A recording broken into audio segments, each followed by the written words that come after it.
Bungkag. So, karon ako ang i-share sa inyo ako ang stage during college about why time is gold. So, the first reason is ang time daw is gold because you can never get it back. Ano siya the only thing in this world that you cannot get back aside from life itself is time. So, when you spend 30 minutes of your time, or 1 hour ba na siya, 3 hours, you can never get it back. However, gusto ni mo ibalik na siya na time, pero hindi, jud siya. Pwede ka, huwag lang kung naka-inventa ka ng time machine,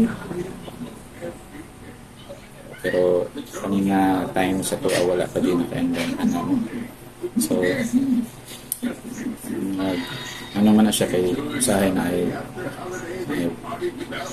ay times na regret. If only you could turn back time somehow, ano ninyo, tapos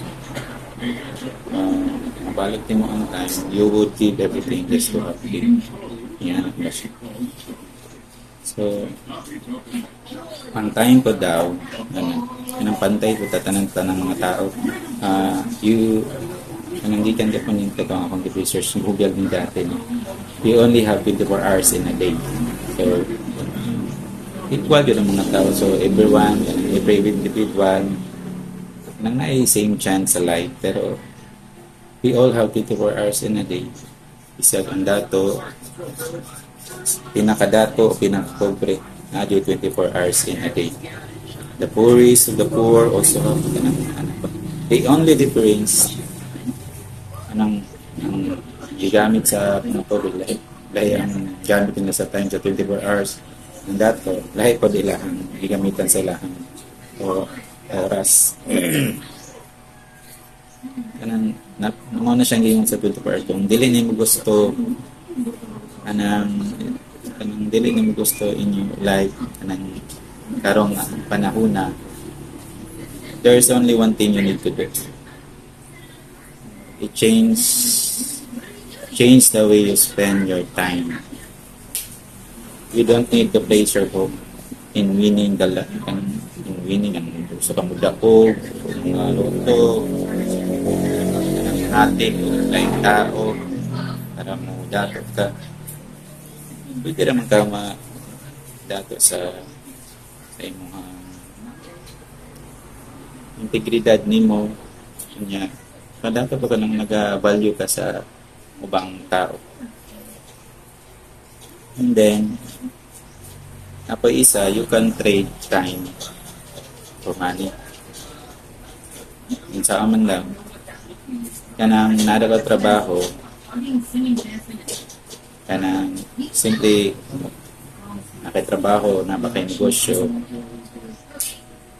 Yeah. Yung magmubayad ka sa ubang tao, bayaran mo tao nga himuon atong dili nimo trabaho para imong time mahimo nimo sa lain kanang lain ang butang gusto nimo i-himuon. Ayan, na siya number 3. And number 4 is napisa kanina, you can leverage your time.